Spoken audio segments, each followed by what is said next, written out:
حضرت ابو سعید خدری رضی اللہ تعالیٰ عنہ بیان کرتے ہیں کہ ہم ایک مرتبہ سفر میں تھے اور دوران سفر ایک جگہ پہ ہم نے پڑاؤ کیا، یعنی رک گئے۔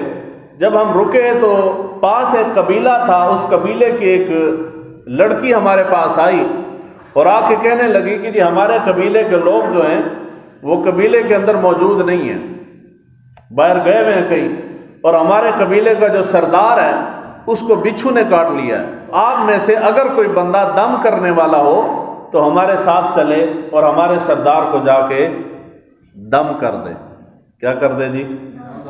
دم کر دے۔ یہیں سے مسئلے حل ہونا شروع ہو جائیں گے، کیونکہ بہت ساری حدیثیں سوشل میڈیا کے اوپر یہ ہر طرف گمائی پھرائی جاتی ہیں کہ نہیں جی دم جو ہے یہ دم جائز نہیں ہے اور تعویذ یہ جائز نہیں ہے، اور یہ ہندوستان کے لوگوں کی اختراع۔ یہ بخاری شریف کی حدیث مبارکہ اور راوی حضرت ابو سعید خدری جیسے جلیل القدر صحابی ہیں۔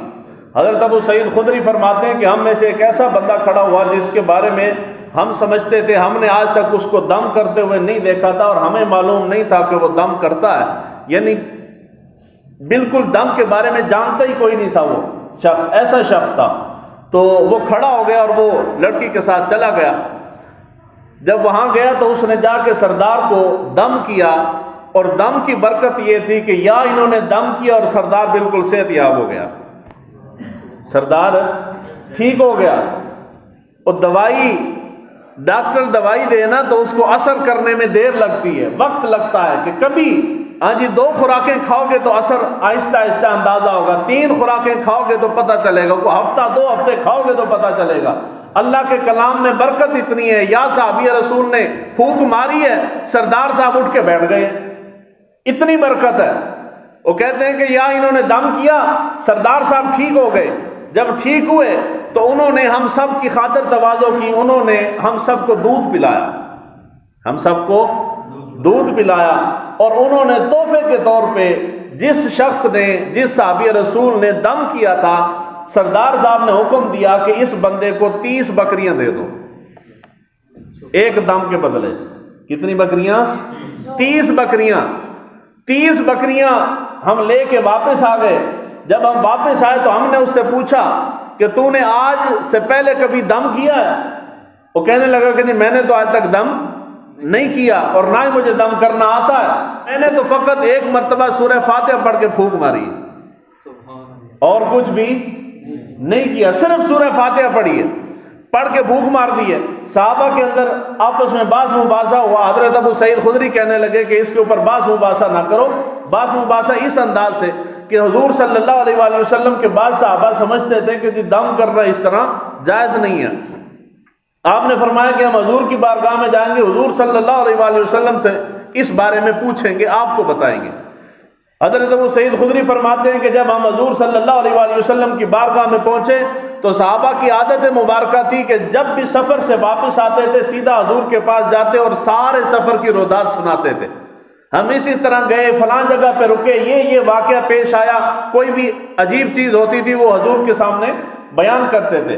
تو اس سے ہمیں سبق یہ ملتا ہے کہ جب بچے چھوٹے باہر سفر پہ جائیں تو واپس آ کے سیدھا اپنے گھر کے جو بڑے ہیں ان کے پاس جانا چاہیے، والدین کو جا کے سب سے پہلے سلام کرنا چاہیے، اور ان کو سلام کر کے اور ان کو پورے سفر کا حال احوال سنانا چاہیے۔ اس کے اندر بڑی برکت ہے۔ پرانے وقتوں میں لوگ اس طرح کرتے تھے، لیکن اب لوگ کیونکہ ان کے پاس وقت ہی کوئی نہیں ہے تو کوئی حال سنانا تو دور کی بات، پاس بیٹھتا بھی کوئی نہیں ہے۔ تو حضرت ابو سعید خدری فرماتے ہیں کہ جب ہم حضور کی بارگاہ میں پہنچے تو حضور صلی اللہ علیہ وآلہ وسلم کو ہم نے سارا حال احوال سنایا، اور یہ واقعہ میں نے خصوصی طور پہ سنایا کہ یا رسول اللہ اس طرح واقعہ پیش آیا اور فلاں صحابی گئے، انہوں نے جا کے دم کیا اور سورہ فاتحہ پڑھی ہے اور اس نے بدلے میں ہمیں 30 بکریاں دی ہیں۔ اگر جو کام جائز نہ ہو اس سے جو آمدن حاصل ہوتی ہے وہ بھی جائز نہیں ہوتی۔ شراب حرام ہے تو شراب سے جو پرافٹ انسان کماتا ہے وہ رقم بھی حلال، وہ بھی حرام ہے۔ جوئے کا عمل جو ہے یہ حرام ہے، اور جوئے سے جو بندہ انسان مال کماتا ہے وہ مال بھی حرام ہے۔ اگر دم کرنا ناجائز ہوتا تو دم سے حاصل ہونے والی 30 بکریاں بھی جائز نہیں ہے نا۔ حضور فرماتے جاؤ واپس دے آؤ، یا واپس کبھی نہ بھی کہتے تو کم سے کم حضور یہ کہتے، منع کر دیتے کہ آئندہ نہیں لینی، یا حضور یہ فرماتے کہ چلو واپس تو نہیں جا سکتے تو ان سب کو صدقہ کر دو، سب کو صدقہ کر دو۔ مگر قربان جاؤں حضور صلی اللہ علیہ وآلہ وسلم کی ذات اقدس پہ، حضور صلی اللہ علیہ وآلہ وسلم کو حضرت ابو سعید خدری نے سارا واقعہ سنایا تو حضور صلی اللہ علیہ وآلہ وسلم نے اس صحابی رسول کے بارے میں فرماتے انہوں کی پتہ ہوئے دم کرنے دا، میں پنجابی کیتا ہے، اس صحابی کی طرف حضور نے اشارہ کر کے فرمایا انہوں کی پتہ ہوئے دم کرنے دا۔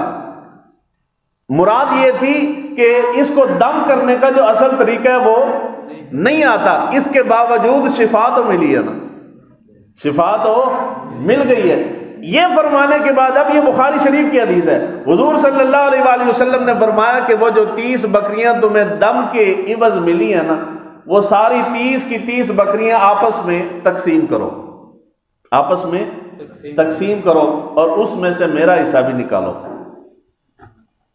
اس میں سے میرا حصہ بھی نکالو۔ اگر یہ چیز جائز نہ ہوتی تو حضور صلی اللہ علیہ وآلہ وسلم ساری دنیا کو دینے والے، حضور فرماتے کہ اس میں سے میرا حصہ نکالو، حضور کبھی نہ فرماتے۔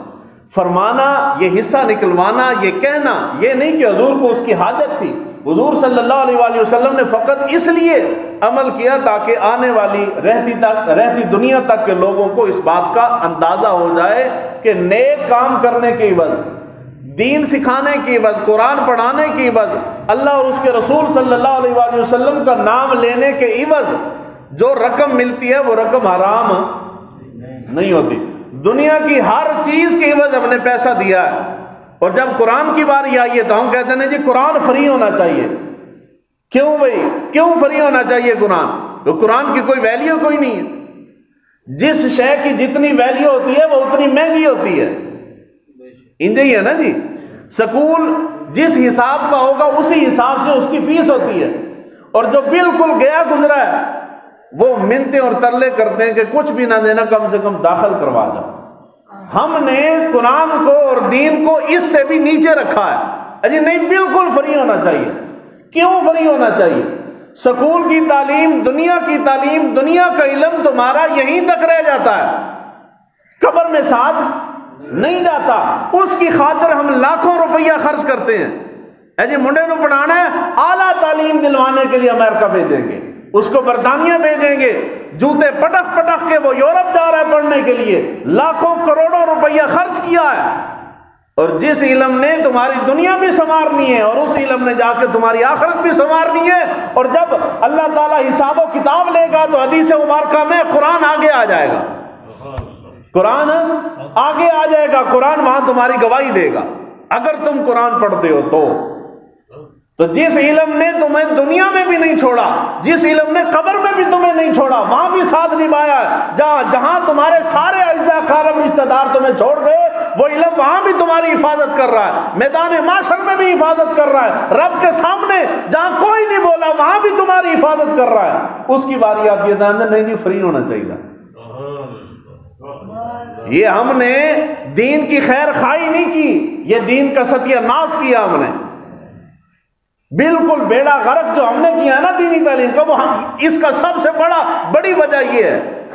اب دیکھیں پورے شہر کے اندر گھوم کے دیکھ لیں، ایک گلی اور ایک بازار کے اندر درجنوں سکول ملتے ہیں، تو مدرسہ پورے شہر ایک ملے گا۔ ایتھوں لے کے شاندار چوک تک جاؤ نا تو کم از کم 8-9 سکول رستے اس نے تقریباً اتنے، مگر نہیں اس سے زیادہ نے، تیز پورے رستے دے کوئی مدرسہ ہے کوئی بھی نہیں۔ کیوں؟ حالانکہ وہ فری میں مل رہا ہے دین کی تعلیم، وہ فری نہ لبدی نہ پئی، پریشان کیوں ہو؟ کدھر پیسے دیتے نا، کبھی قرآن پڑھنے کے عوض کبھی پیسے ہم نے دیے نہیں، ذہنوں میں گھسا دیا گیا کہ نہیں جی قرآن فری میں لینا ہے، باقی ہر شے کے لیے پیسے ہوں گے، قرآن کے لیے پیسہ خرچ نہیں کرنا، اس کو فری ہونا چاہیے۔ بابا کیوں فری ہونا چاہیے؟ تو یہ جو ذہنوں کے اندر گھس گیا ہے نا، اس کو نکالنا چاہیے باہر۔